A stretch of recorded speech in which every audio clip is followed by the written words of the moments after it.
Hello everyone, welcome back to my channel. আমি তনুশ্রী। আজকের ব্লগটা হচ্ছে তোমাদের জন্য যারা কুম্ভমেলায় এখনও যাওনি, যাওয়ার চিন্তা ভাবনা করছো কিন্তু পিছিয়ে যাচ্ছ, ভয় পাচ্ছ। কিন্তু আমি বলবো, আমি গিয়ে আসলাম, কোনো ভয় পাওয়ার কোনো ব্যাপার নেই। কিন্তু টাইমটা তোমাদের ঠিক রাখতে হবে, কিভাবে যাবে, কেমন করে যাবে, সব কিছুই এই ভিডিওটার মাধ্যমে তোমরা জানতে পাবে। তো ভিডিওটা পুরোটা দেখো, অবশ্যই তোমাদের ভালো লাগবে আর ডিটেলস সব কিছুই তোমরা জানতে পারবে। কারণ আমিও প্রথমে ভয় পেয়েছিলাম, তারপর দেখলাম গিয়ে কোনো ব্যাপারই নেই। তো এখন গাড়ি পার্কিং করে এখন বাজে কটা, 1:30 বাজে। তো আমরা এই যে বেরিয়ে পড়েছি হাঁটা পথে। তো এখনো তো দেখছি যে সেরকম লোকজন নেই। তো যাই দেখি কিরকম লোকজন হয়েছে, দেখি। এই যে দেখো, আমরা যাচ্ছি তো এখানে এই যে এই গেট দিয়ে যেতে হয়, এটা মেন গেট। এখানে এই যে রুদ্রাক্ষের, আর এখানে মূর্তি, ঠাকুর পুজো হয়। আর এখানে দেখো যে রুদ্রাক্ষ, এখানে সব ঋষিরা যজ্ঞ করে। তো সেটাই তোমাদের সাথে শেয়ার করলাম রাস্তা দিয়ে যেতে যেতে। এই দেখো এখানে সব এগুলো রুদ্রাক্ষের। এখানে যজ্ঞ করে অর্ধেক রাতে, মুনি ঋষিরা যজ্ঞ করে, এখানে পুজো করে, যজ্ঞ করে।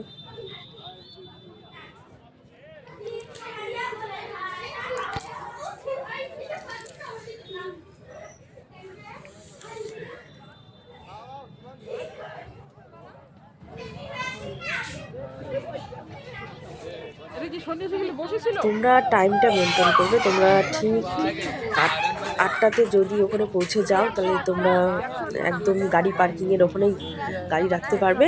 সেখান থেকে শুধু 4 কিলোমিটার তোমাদের হাঁটতে হবে, বেশি দূর হাঁটতে হবে না। যদি তোমরা 1টার সময় হাঁটা শুরু করো, 12টা, তো আমরা 12টার সময় যাইনি, আমরা 1টাতে হাঁটা শুরু করেছি। তো অনেকটা পথই চলে আসলাম।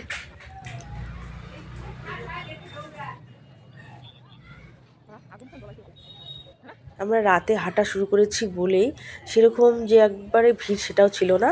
আর ভালোভাবে আমরা ঠিক জায়গাতেই, সঙ্গম ঘাটেই স্নান করতে পেরেছি। অনেকে জানে না, অনেকে আছে 16 নম্বর ঘাট, 6 নম্বর 7 নম্বর ঘাটে করেছে ভিড়ের জন্য। কিন্তু তোমরা, বললাম না, ওই ঠিক টাইমে যাবে, অবশ্যই তোমরা ঠিক জায়গাতেই স্নান করতে পারবে।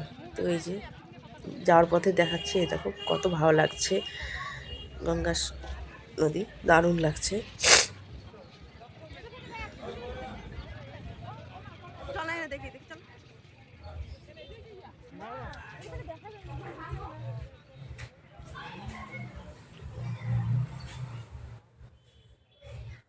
চারিদিকে লাইটের আলো, মানে অপূর্ব দৃশ্য, অপূর্ব, খুব ভীষণ ভালো লেগেছে।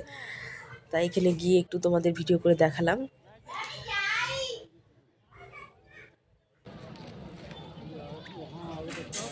রাতের বেলা ভীষণ ভালো লাগছিল, চারিদিকে লাইটের আলো।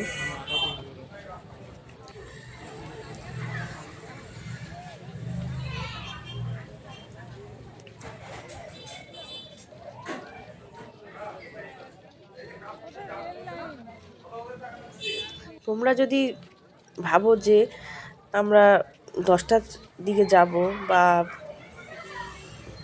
7টা 8টার দিকে যাব, তাহলে কিন্তু তোমরা ঠিক মতো যেতেই পারবে না। পুরো ভিড় হয়ে যাচ্ছে আর অনেক দূর তোমাদের হাঁটতে হবে। তখন কিন্তু তোমাদের 12 কিলোমিটার বা 14 কিলোমিটার হাঁটতে হবে। আর তোমরা যদি ঠিক টাইমে রাত 8টার সময় তোমরা পৌঁছে যাও ওইখানে, ওই জায়গাতে, তাহলে তোমরা দেখবে 4 কিলোমিটারে পৌঁছে যাবে।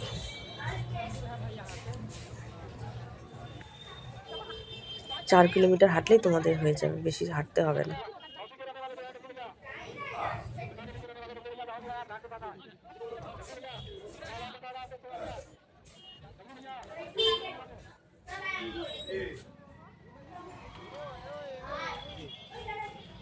পরে এই দেখো, এই গেটটা দিয়ে গেলাম,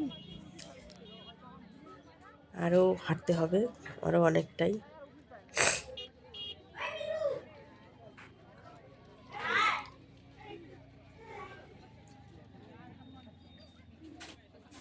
তখন বাজে, আমরা হেঁটে যখন এই গেটের এখানে আসলাম তখন বাজে কেবল 3টা। এই যে হাঁটতে হাঁটতে চলেই আসলাম মেন জায়গায়। এই দেখো গঙ্গা, যমুনা, সরস্বতী, সঙ্গম দুয়ার। তো এই যে ফাইনালি আমরা এখানে এসে এই যে ঘাটে স্নান করে নিলাম। ভীষণ সুন্দর লাগছিল এখানে, কারণ আমি অবশ্য সাঁতার পারি না, তাই আমি সামনেই ছিলাম। জলের স্রোতটা ভালোই ছিল, কিন্তু সে ঠান্ডা ছিল না, অতটা ঠান্ডা ছিল না জল।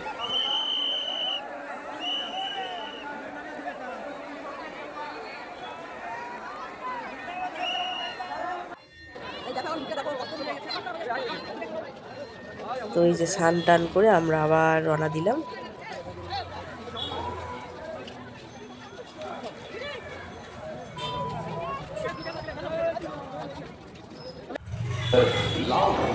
দেখো নদীর টাইমের মতো কত ভিড় হয়ে গেছে চারিদিকে। তখন কেবল 7টা বাজে। তো কেমন লাগলো ব্লগটা অবশ্যই কমেন্টে জানাবে, আর ভালো লাগলে শেয়ার করে দিবে, অবশ্যই শেয়ার করবে, আর লাইক কমেন্ট তো করবেই। সবাই ভালো থাকবে।